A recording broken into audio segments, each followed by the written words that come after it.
Hello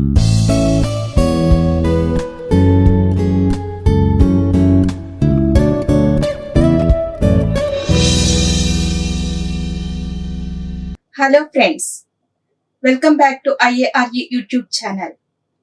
So today in our discussion, we are going to discuss about one of the famous scheduling algorithm, which is round robin scheduling algorithm, which is a part of the process scheduling algorithms. So let us discuss the famous scheduling algorithm, which is round robin. So with this today's presentation, the student can able to understand what are different various scheduling algorithms, and he can also understand the evaluation criteria for selecting the CPU scheduling, in which systems actually which scheduling algorithm is best suitable. So he can able to understand the evaluation criteria for selecting a CPU scheduling algorithm for a particular system. So let us go to the concept round robin scheduling algorithm.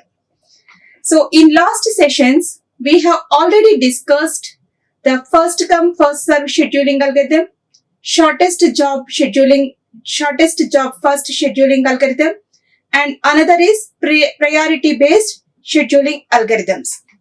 So today we are going to discuss round robin scheduling algorithm, which is the enhanced version or preemptive version of the first come first serve scheduling algorithm.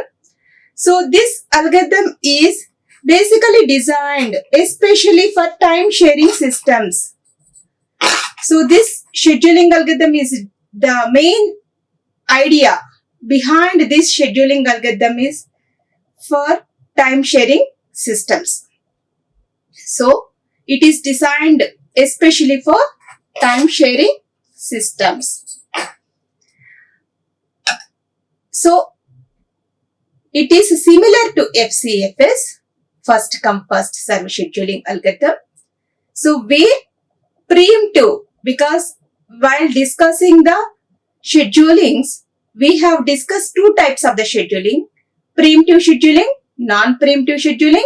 In preemptive scheduling, we can allow to take the CPU in between the execution. So in non-preemptive mode, we cannot allow to take forcibly the CPU away from the process. So this round robin scheduling is a preemptive version of the first come first serve scheduling algorithm. It is a preemptive version. Preemptive version of FCFS. So we already know first come first serve scheduling algorithm is a non-preemptive approach, non-preemptive scheduling algorithm. So okay, let us see what concept is behind this round robin. Here in this scheduling algorithm, a time quantum, small time quantum will be assigned to each and every process. A small time quantum will be assigned to the each and every process. It will be generally vary from 10 to 100 milliseconds.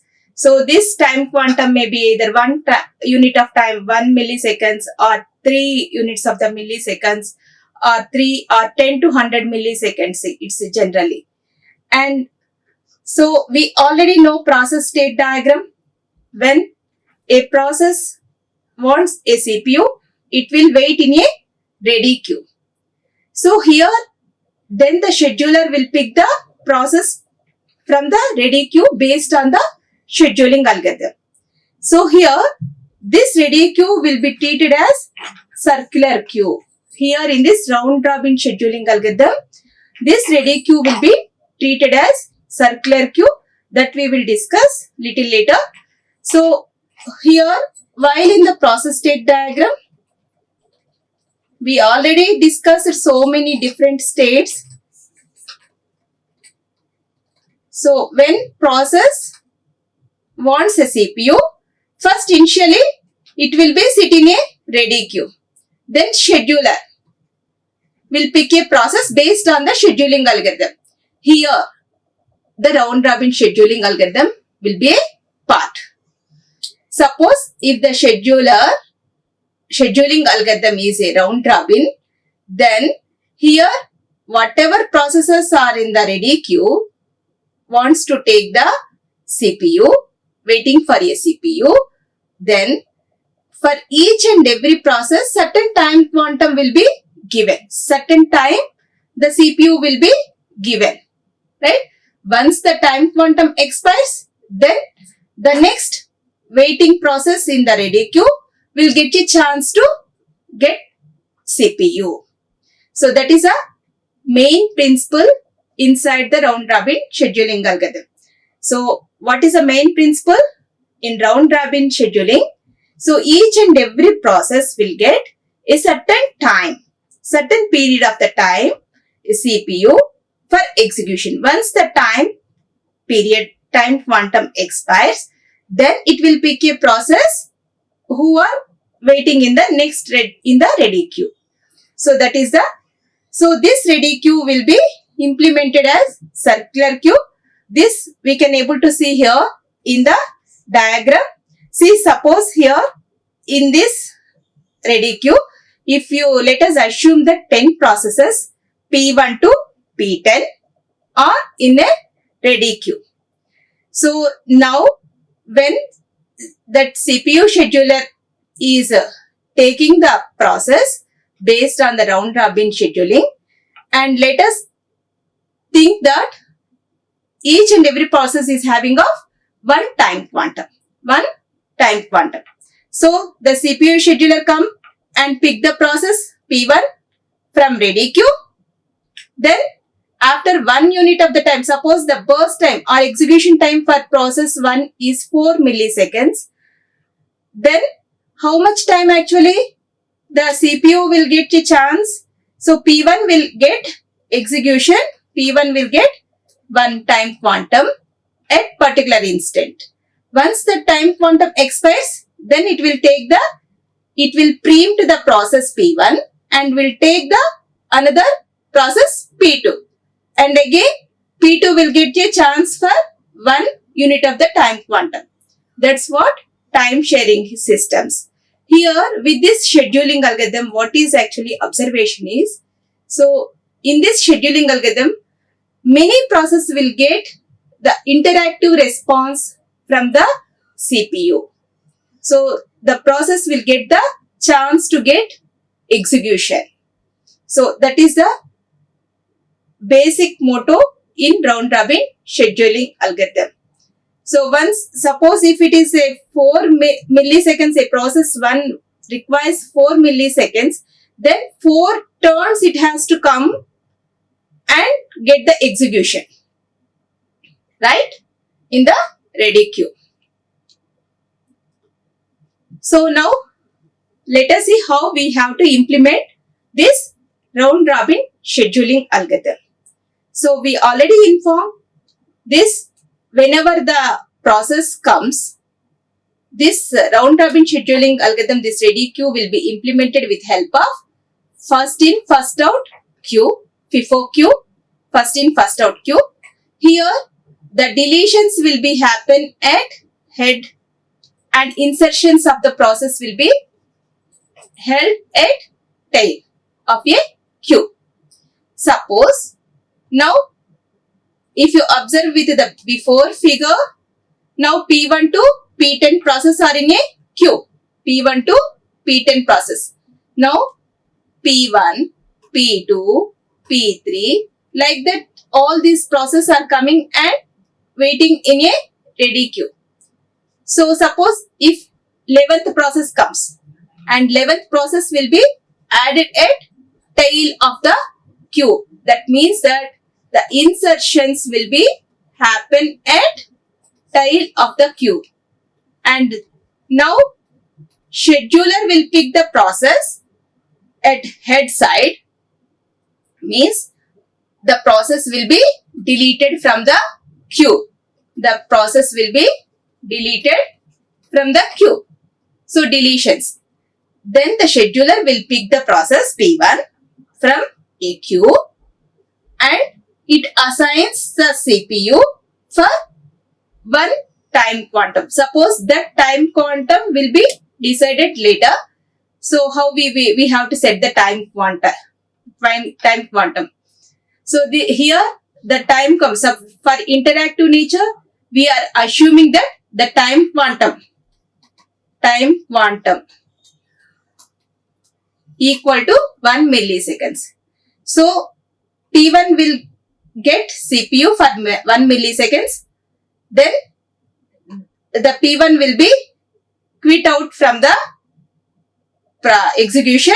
Then CPU will give a chance. CPU will be assigned to P2 process. Next, who are in the ready queue. Like that, once it is coming out from the execution, this P1 again go back and sit at the tail of the queue. It will go and sit at tail of the queue. So we keep the ready queue as FIFO queue of the process. So FIFO queue, first in, first out order queue of the process. So new process, or once it is the timer is over, time quantum expires, then that process also will be added to the tail of the ready queue.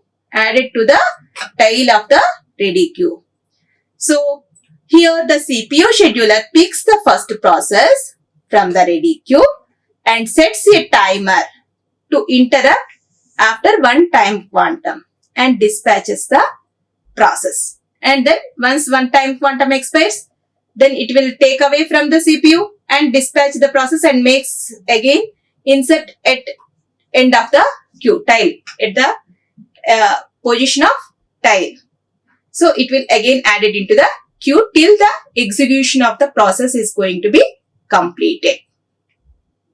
That is the main basic concept behind round robin scheduling algorithm. So here in round robin scheduling algorithm is a primitive version of the FCFS, first come first serve scheduling algorithm only. The time quantum will be assigned to each and every process. Once the time slot is over, it will take away from CPU and again add it to the tail of the queue. That is a basic principle in round robin. So suppose here we need to, while doing implementation, we need to observe the 2 points. Suppose I have 3 processes and I set the time quantum equal to some 2 milliseconds. And here one process P1 is having of 3, one process is having 2, because it requires the burst time of the process. P1 is 3, P2 is 2 and P3 is some 4. Right? So let us see the scenario. What is the time quantum? 2 milliseconds. So what is the burst time? Because how much time actually P1 is required of the CPU? 3 milliseconds. Right? So once actually this P1, P2, P3 will be sit in a ready queue. P1, P2, P3 will be sit in a ready queue. If the burst time is greater than time quantum, if the burst time, there are 2 scenarios we need to observe here. If the burst time is less than or equal to time quantum, then how actually the action will be taken. So if the burst time is less than the time quantum, if the burst time is greater than the time quantum. Let us see these 2 cases. So the first case, if a process may have the CPU burst of less than 1 time quantum. So because that process requires itself is maybe 0.5 milliseconds. Right? At that time, what will be happen? P1 happily complete the execution and 0.5 milliseconds is left over. So that time, if no process in the ready queue, then it will be the CPU time is wasted. If some other process are sit in the ready queue and waiting, So that process will get the CPU. That process will get the CPU. It means that P1 has released voluntarily the CPU after finish the execution. Now, so that time the process itself release the CPU voluntary. In this case, what are the steps it is going to be happen? It is less than, then it happily complete the execution by the CPU and it release the CPU voluntary. Then the CPU scheduler will then proceed to the next process who are in the ready queue. If there are no other process in the ready queue, then happily CPU will be sit idle. Suppose if the other case, if the process is having a large burst time or high burst time than the time quantum, the CPU burst of the currently running process is longer than one time quantum. The timer, once after one time quantum expires for that particular process, the timer will raise an interrupt and that CPU will release it from the process, right? The timer will go off and cause an interrupt to the OS. Then what happened? The executed process has to quit from the execution and that context switching has to be happen. Then the CPU will be assigned to the next waiting process in a ready queue. That process we call it as context switch. This also we have studied in last sessions also. Suppose now P1 is in execution. Once time quantum expires, then the P1 will be away from execution and the next waiting process will get the CPU. This P1 is go and sit in the tail of the queue. So the context switch will be executed and then process will be put at the tail of the ready queue. So once actually the current executed process is go back and sit in the ready queue, then the CPU scheduler will select the next process in the ready queue who are waiting in the ready queue to get the CPU. So this is what actually, while implementing round robin scheduling, we have two cases. First case is if the process burst time is less than the time quantum. If the second case is if the process burst time is greater than the time quantum, then what necessary actions it will be taken. So if the process burst time is greater than time quantum, then context switch will be happen until the completion of the process execution. It will keep on back and sit in at the tail queue and get once their turn comes, it will come and start getting the execution by the CPU. So with this observation, what we understand, so it able to give the interactive response to the process.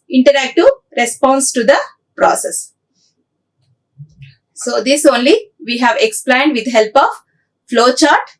So the process who wants to take the CPU that are sit in a ready queue and the scheduler will select a process based on the round robin scheduling algorithm. If the process burst time is less than time quantum, then execute till completion. So if it is no, execute for a time quantum and time quantum expires. If time quantum expires, then it will check is it process executed completely. If it is no, then it will again go back and sit in a ready queue. If process execution is completed within the time quantum, if it is yes, then it will go into the termination, right? So this is what the flowchart of the execution process of the round robin scheduling algorithm. So now we will discuss the what are the different advantages and disadvantages of the round robin scheduling. So we already know it gives interactive response. It means that it gives the best performance in terms of average response time. Average response time. It gives best performance in terms of average response time. This round robin scheduling algorithm is very best suited for the time sharing systems, client server architecture and interactive systems. So now let us discuss disadvantages of this round robin scheduling. So it may lead to the starvation for process with largest burst time. We may observe that if the process is having largest burst time, then it has to frequently has context switches has to be happen, and it has to go back and sit in the tail frequently in ready queue, and it has to come back, repeat the cycle many times, right? So its performance heavily depends on the time quantum. So with this, actually the performance will be based on time quantum. If time quantum is high, then it will behave as a FCFS scheduling algorithm. If time quantum is too slow or too small, then it will spend more time towards of the context switches. Context switches will be increasing. So is that context switches will be is effective utilization of the CPU? Means that no.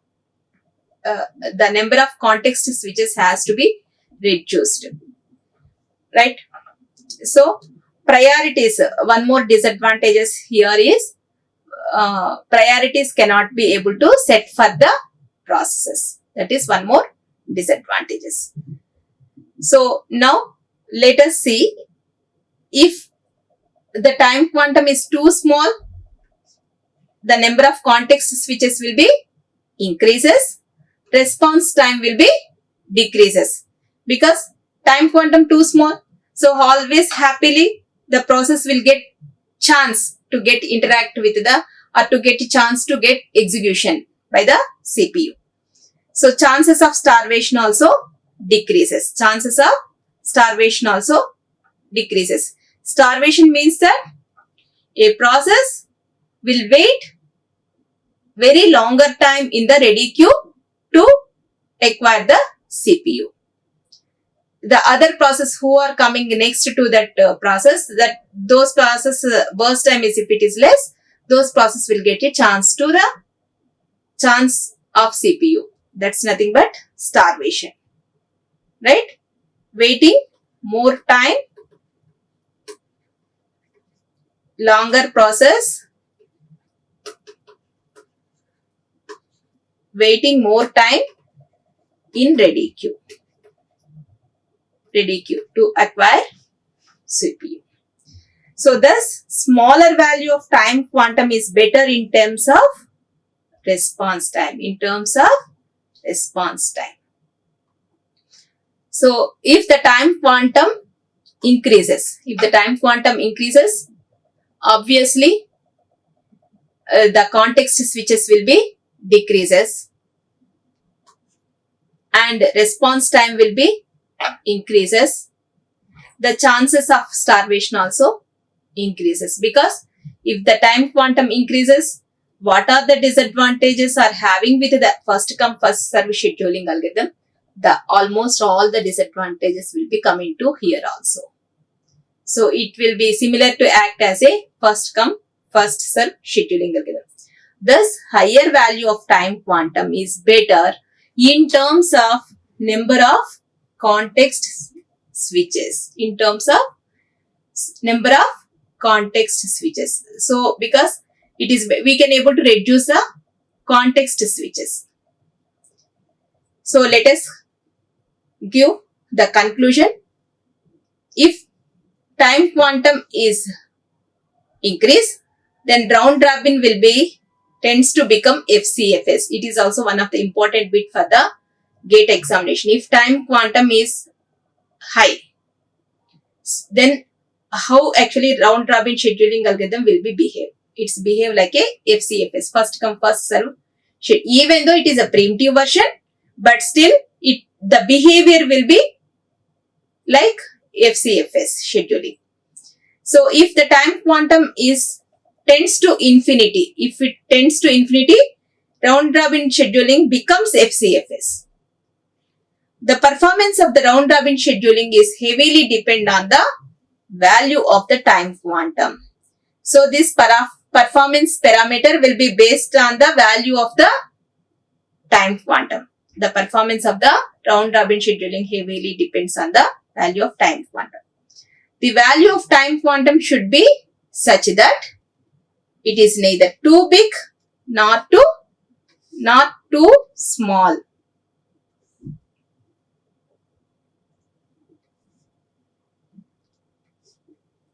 Not too small.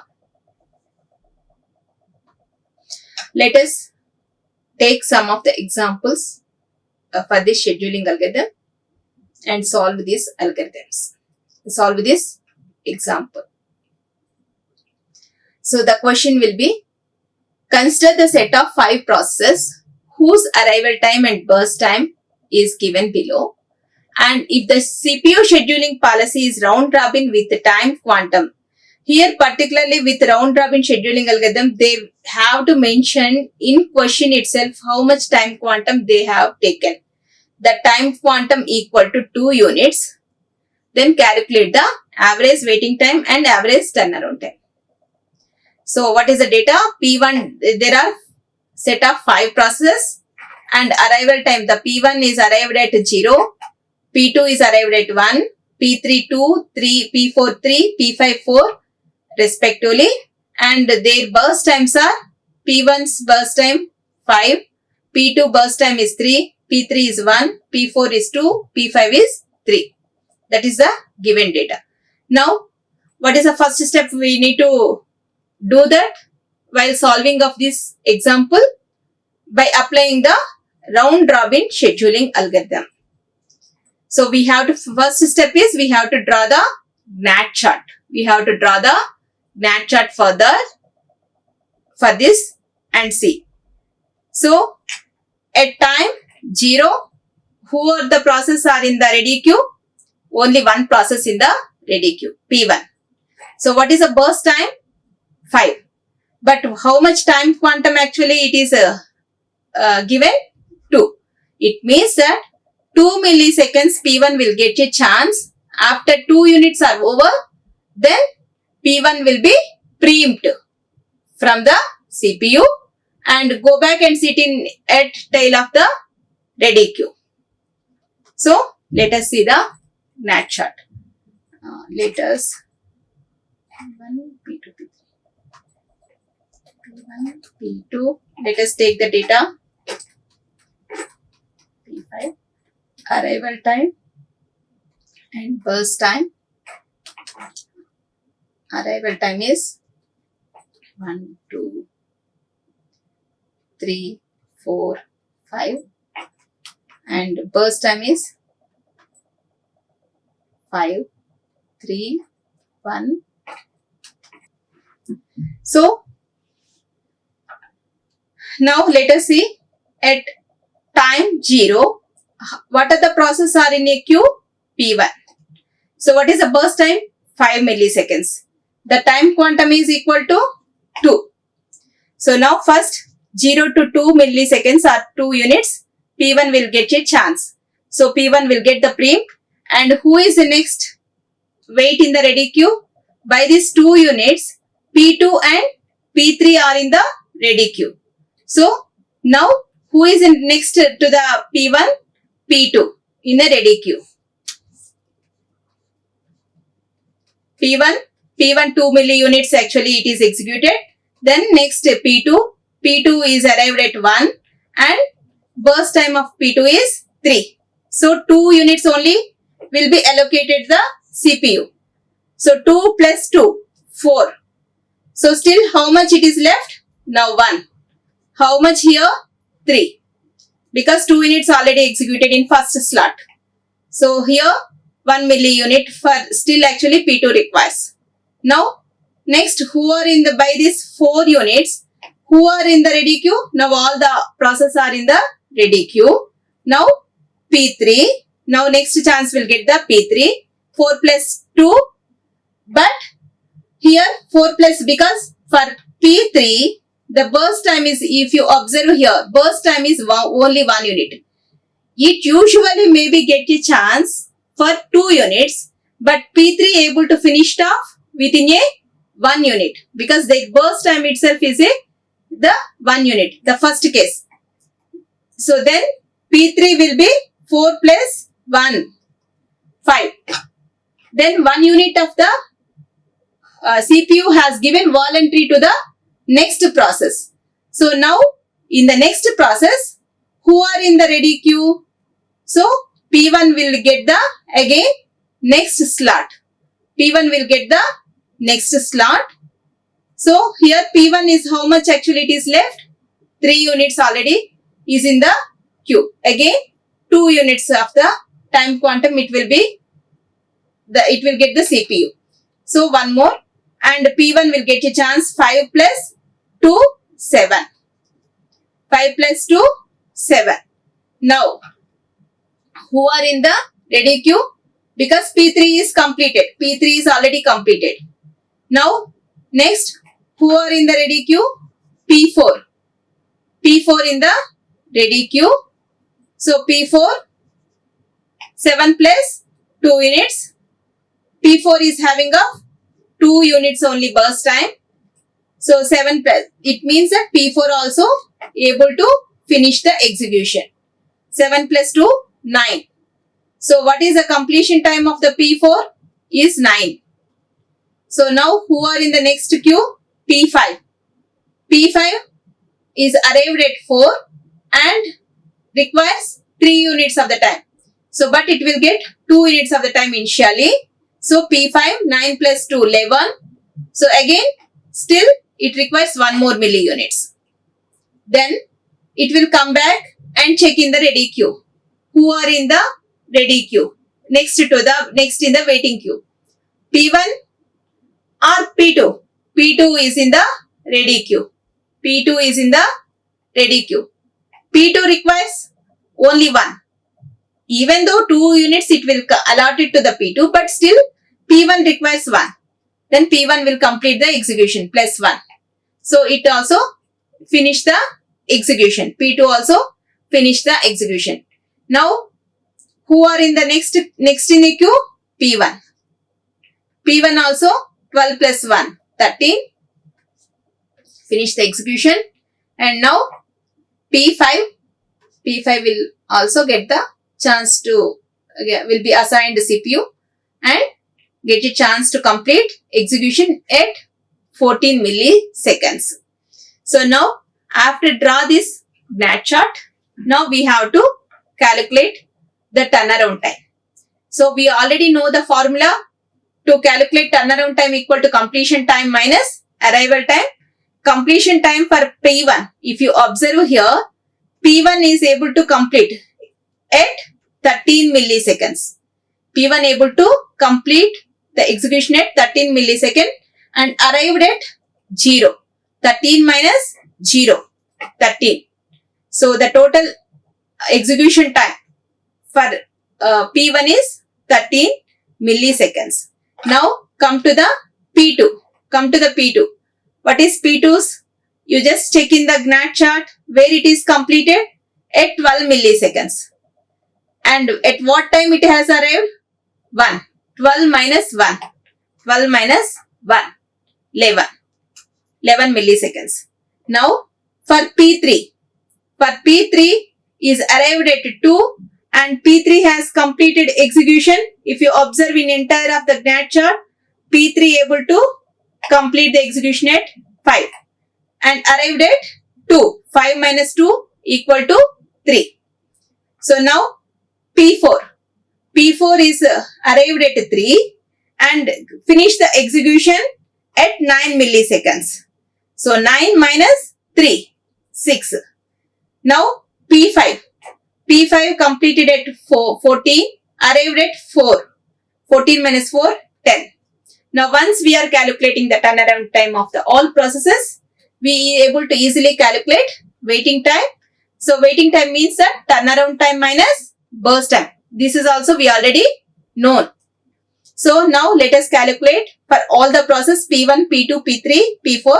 P1 equal to the turnaround time 13 minus burst time 5 minus burst time 5 equal to 8. So for P2 11, 11 minus 3 equal to 8. For P3, 3 minus 1, 2. For P4, 6 minus 2. 6 minus 2, 4. For P5, 10 minus burst time, 3, 7 equal to 7. Now we will calculate the average waiting time and average turnaround time by adding all the processes turnaround time divided by number of processes. So here now average turnaround time equal to 13 plus 11 plus 3 plus 6 plus 10 divided by 5, that equal to 43 by 5 equal to 8.6 milliseconds or units.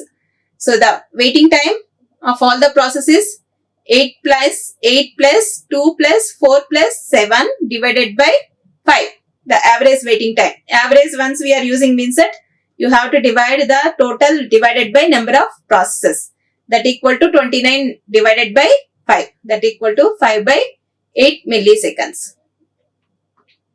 Now let us see if I increase the time quantum. This example will take about the if I increase the time quantum equal to 3, then how actually this algorithm will be behave, this round robin schedule. So the same set of 6 processes, arrival time and burst time, and you can apply the same process. Very briefly I will explain. Better to do it in your notes. So here at time interval, at time 0, is any process are coming in the ready queue? No process. At time 1, only P4 is coming, right? What is the burst time? 9. So the time quantum equal to 3. First P4 will get a chance. P4 will get a chance. So here P4 will get a chance for 3 units. Now by these 3 units, what are the processes came? P5 and P3. P5 and P3. Now the next to P4, P5 is arrived at time 2. So its burst time is equal to 2. Means it finished early. So time quantum is assigned 3 also. Still it able to finish the early. So 3 plus 2, 5. If you observe here. So P4 then P5. The first 0 to 1 is idle. CPU is idle. So 4 plus 2, 6. Then P3 will get a chance. P3 is already arrived at 3. P3 wants 7 milliunits, but 3 units will be given. So 6 plus 3, 9. Right? So like this, we have to draw the Gantt chart and calculate in the way of before process only. Now this is a ready queue actually.